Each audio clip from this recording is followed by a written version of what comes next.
자, 지구촌 뉴스 윤현아 리포터, 안녕하세요. 네, 안녕하세요. 예. 자, 오늘 첫 번째 해외 소식 전해주시죠. 네, 어제 미국 바이든 대통령과 중국 시진핑 국가주석이 첫 정상회담을 열었습니다. 네. 미중 갈등이 격화된 시점에서 화상으로 남아 처음으로 마주 앉아서 3시간이 넘는 회담을 진행했는데요. 하지만 합의사항을 도출하거나 갈등 해결의 돌파구는 나오지 않았습니다. 오히려 그간 갈등을 빚어온 사안별로 얼굴 맞대고 각자 할 말을 했다 정도로 평가가 되고 있는데요. 네. 이 최근 군사적 긴장이 높아져온 타이완 문제가 대표적입니다.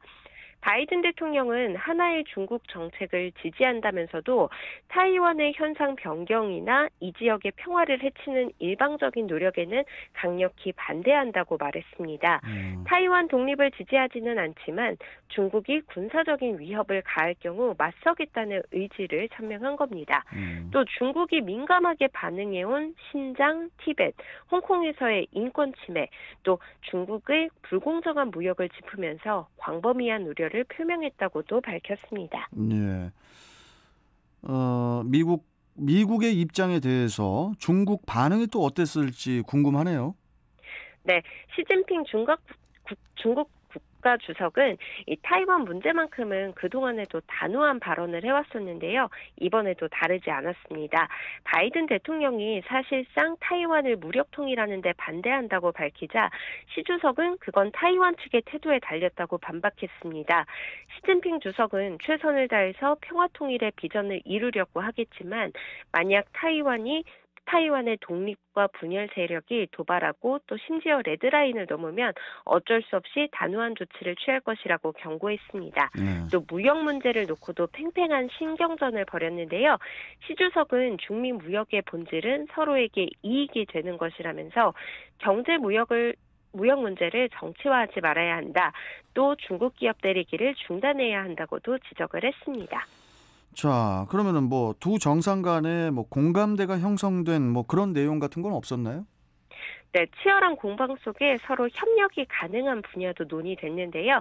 기후변화나 코로나 극복, 또 에너지 위기 해결에 협력을 하기로 했고요. 북한, 아프가니스탄, 이란 문제도 논의했다고 백악관은 설명을 했습니다.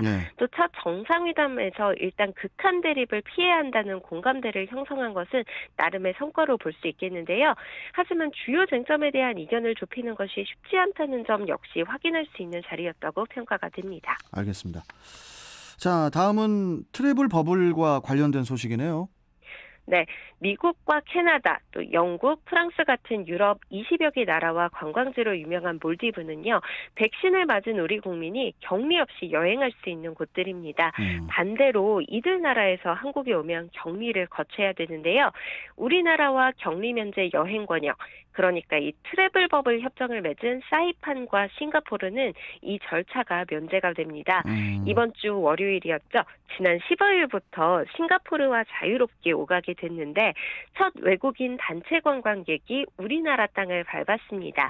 이 격리 면제 시행 첫날 입국한 싱가포르 관광객들은 우리나라 전통 의상을 입은 환영단이 따뜻하게 맞이를 했는데요.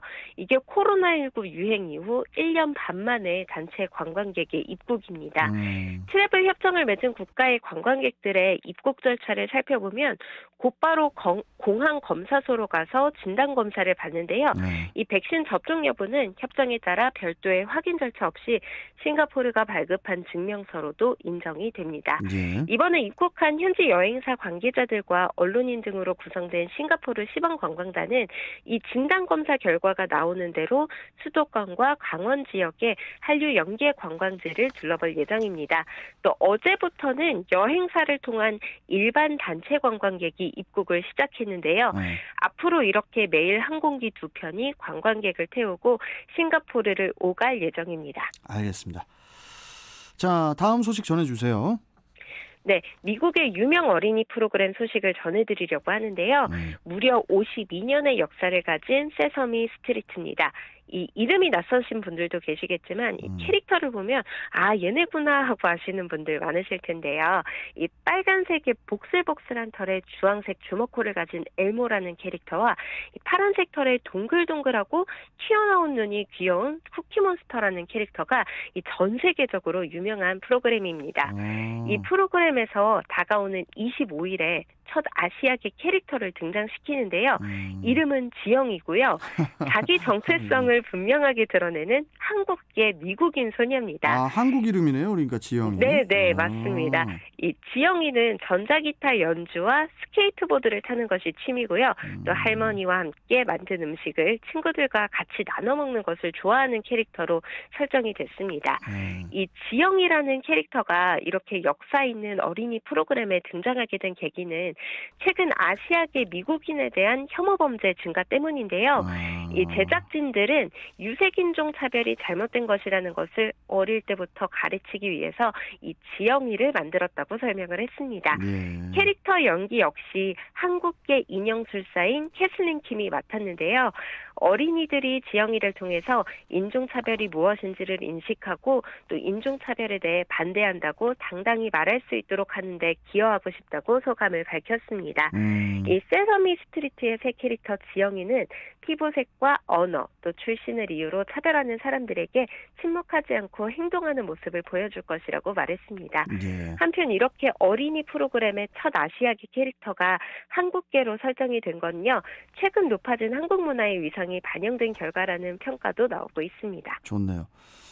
근데 캐릭터가 한국 그 이름을 지영이가 아니고 윤현아, 현아라고 했으면 더 좋았을 텐데. 예. 자, 마지막 소식 전해주시죠. 네, 미국 뉴욕에서 현지 시간으로 7일 열렸던 50주년 마라톤 대회에서 엄청난 스타가 탄생했습니다. 바로 윙클이라는 오리인데요. 오리요? 네네. 이 윙크리는 아스팔트 위를 오래 달리면 발에 상처가 날까봐 주인이 빨간색으로 특별히 제작한 오리용 운동화까지 신고 뒤뚱뒤뚱 열심히 달렸다고 합니다. 이 윙크리의 주인은 저스틴 우드라는 뉴욕에서 저글링으로 묘기를 부리는 저글러인데요. 이 윙크리와 함께 뉴욕에서 활동을 하면서 전철을 같이 타기도 하고 또 놀이공원에 방문을 하면서 이미 SNS에서는 유명 인사였다고 합니다. 이 사람들 사이에서 느리지만 열심히 달리는 윙크리의 모습이 각종 SNS에 올라오면서 많은 사람들이 즐거움과 또 감동을 느꼈는데요. 세계적인 스포츠 브랜드에서도 디자인팀에 문의해서 오리용 신발 컬렉션을 만들고 싶다고 러브콜을 보냈다는 후문도 있습니다. 요새는 뭐 사람이 아니라 이렇게 동물들이 뜨는 것 같습니다. 뭐 오징어라든지 뭐 오리라든지 여하튼 뭐 영특한 오리인 것 같습니다. 자, 좋습니다. 지구촌 뉴스 윤현아 리포터와 함께했습니다. 고맙습니다. 네, 감사합니다. 네. 자, 이제 통신원 연결해서